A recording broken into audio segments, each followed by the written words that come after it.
things you should never tell your boyfriend. That you think his ex-girlfriend is a total bitch.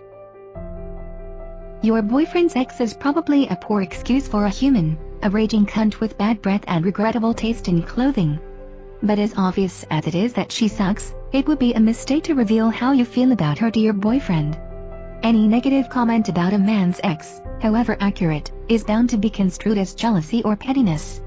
So talk shit all you want among friends, but don't divulge the extent to which you loathe your man's former flame when he's around.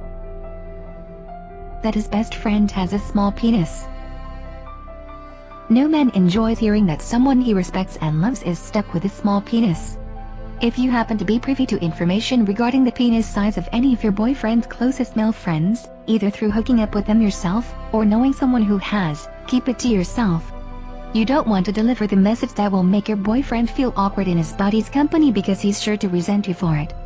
It's smarter to let a man hold on to the dream that everyone he likes and admires is sufficiently well endowed. That you think any of your closest girlfriends are really hot. It's natural to be attracted to members of the same sex. But once you mention to your boyfriend that you think one of your closest girlfriends is especially good looking or that you suspect she'd be great in bed, you open the floodgates of his imagination. You practically invite him to beg you for a threesome. So unless you want your man to devote a significant amount of mental energy to picturing one of your good friends naked and to bugging you about inviting her over constantly, keep your thoughts about your gal pal's hotness to yourself. That you hate your insert body part.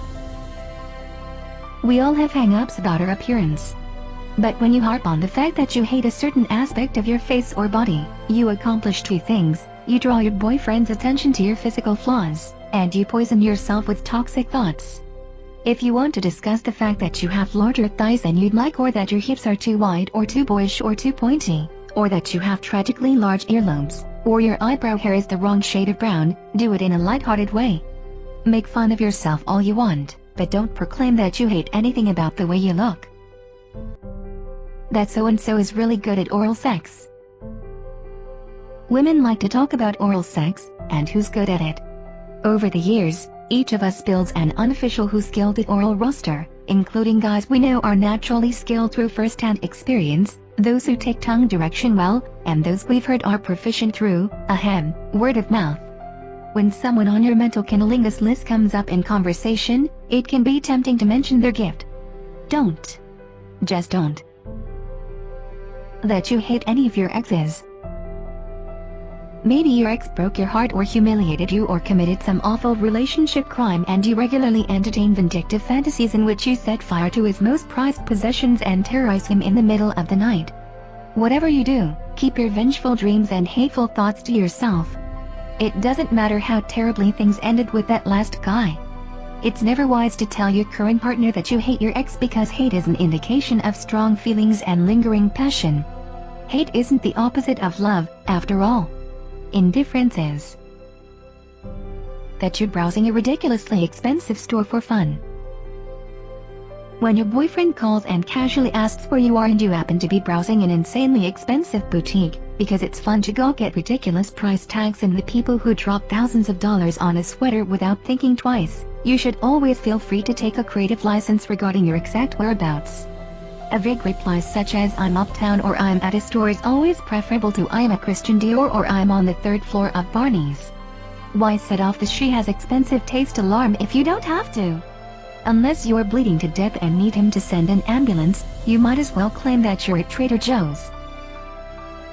That you understand what his mom sees, or saw, in his dad. You know what people find yet more cringeworthy than the mental image of their parents getting it on, even in service of their own creation? The mental image of the significant other getting busy with their mom or dad. When you comment, however subtly, that you're able to see your boyfriend's father as an attractive, sexual being, you practically force him to watch the most disturbing porno possible. Even if you try to frame your appreciation of his old man's looks as a compliment by adding that your boyfriend and his dad are built similarly, you're bound to trigger some unwelcome thoughts that lead him to resent you. That you have a secret stash of cash. It's never a bad idea to stash some cash on the sly for emergency use. It feels good to add a few bucks here and a few bucks there to an envelope you keep in the back of your underwear drawer or rolled up inside a pair of striped socks you never wear. A financial cushion provides comfort, especially in the moments when you're fighting with the person you love and you need to indulge the fantasy of grabbing your cash and leaving for good, if only for a moment. But the point of a squirrel fund is that you and you alone know it exists. Once you admit to having one, it loses its value as your personal safety net. Plus, you're bound to face an onslaught of suspicion on other fronts. That you flirt with your superiors at work. We have a lot of double standards when it comes to what's acceptable for men and women from a sexual standpoint. We celebrate men who go to extreme lengths and or behave indecently as long as they do so in the name of providing for their families. See Breaking Bad's Walter White, Mad Men's Don Draper, Tony Soprano, etc. Meanwhile, we demonize women who are willing to use their sexuality to get ahead in the workplace. So if you're someone who believes it's her right to nurture a professional flirtation for the sake of advancing your career objectives, keep it to yourself. Neither you nor your boyfriend will benefit from an honest discussion on this topic.